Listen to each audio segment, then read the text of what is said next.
ಯಾವಾಗ ರಚನೆ ಆಗಬೇಕು, ಮುಖ್ಯಮಂತ್ರಿ ಮುಂದುವರಿಬೇಕು ಅಥವಾ ಬೇರೆ ತೀರ್ಮಾನ ಮಾಡಬೇಕು, ಎಲ್ಲವೂ ಹೈಕಮಾಂಡ್ಗೆ ತೀರ್ಮಾನ ಮಾಡಬೇಕು. ಇನ್ಯಾರು ಸೂಕ್ತ ಇಲ್ಲ. ಈಗ ಮುಖ್ಯಮಂತ್ರಿಗಳು ಕೇಳಿದ್ವಿ, ಮುಖ್ಯಮಂತ್ರಿಗಳು ನಾವು ಪವರ್ ಶೇರ್ ಮಾಡ್ಕೊತೀವಿ ಅಂತ ಹೇಳಿದಾರ? ಹೈಕಮಾಂಡ್ ಸೂಚನೆ ಕೊಟ್ಟರೆ 5 ವರ್ಷ ನಾನು ಹೇಳಿದ್ದಾರೆ. Nothing wrong. ಏನಾಗಬೇಕು ಏನಾಗಬಾರ್ದು ಅಂತ ಹೇಳಿದ್ರೆ ಹೈಕಮಾಂಡ್, ಉಳಿದ ಎಲ್ಲ ಅಂತ್ಯಕಂತ್ಯಗಳು, ಚರ್ಚೆಗಳು. ಇವ್ರು ಹಂಗಂದ್ರು, ಅವ್ರು ಹಿಂಗೆ ಹೇಳಿದ್ರು, ಹಿಂಗೆ ಹೇಳೋದಕ್ಕೆ ಅದಕ್ಕೆ ಉತ್ತರ ಇಲ್ಲವೂ ಇಲ್ಲ, ನಾನು ಕೊಡಕ್ಕೆ ಸಮರ್ಥನೂ ಅಲ್ಲ. ಅದಕ್ಕೆ ಮುಖ್ಯಮಂತ್ರಿಗಳು ಆ ರೀತಿ ಹೇಳಿರೋದ್ರಿಂದ ಅಧಿಕಾರದ ಒಪ್ಪಂದದ ಆಗಿದಾವೇನೋ, ಡಿಸ್ಕಷನ್ ನಡೆದಿದ್ದೇನೋ, ಅದಕ್ಕೆ ಮುಖ್ಯಮಂತ್ರಿಗಳು ಈ ತರ ಹೇಳ್ತಿದ್ದಾರೆ ಅನ್ನೋ ಶುರುವಾಗಿದೆ. ಆ ತರ ಆಗಿದ್ರೆ ಯಾವಾಗಲೂ ಏನೋ ಆಗ್ಬಿಡೋದಲ್ಲ. ಆ ರೀತಿ ಆಗಿದ್ರೆ ಯಾವತ್ತೂ ಏನೋ ಆಗ್ಬಿಡೋದು. 2.5 ವರ್ಷ ಹತ್ರ ಬರ್ತಾ ಇರೋದ್ರಿಂದ ಇದು ಮತ್ತಷ್ಟು ರೆಕ್ಕೆ ಪುಕ್ಕ ಸಿಗ್ತಾ ಇದೆ ಅಂತ ಸರ್. ರೆಕ್ಕೆ ಪುಕ್ಕ ಏನೂ ಇಲ್ಲ.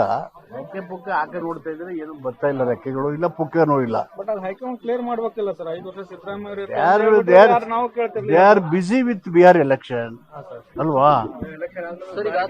ದಲಿತ ಸಿಎಂ ವಿಚಾರಕ್ಕೆ ಸಮಯ ಪಕ್ವ ಸಂವಿಧಾನದಲ್ಲಿ ದಲಿತ ಬಲಿತ ಅಂತ ಸಿಎಂ ಸ್ಥಾನಕ್ಕೆ ಅದು ಸ್ಕೋಪ್ ಇಲ್ಲ, ಅವಕಾಶ ಇಲ್ಲ.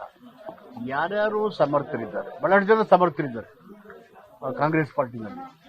ಯಾರ್ಯಾರು ಸಮರ್ಥರಿದ್ದಾರೆ, ಅವರ ಆಡಳಿತ ಅನುಭವ ಇದೆ, ಏನ್ ಮಾಡಬೇಕು ಅಂತ ಹೈಕಮಾಂಡ್ ತೀರ್ಮಾನ ಮಾಡಿ.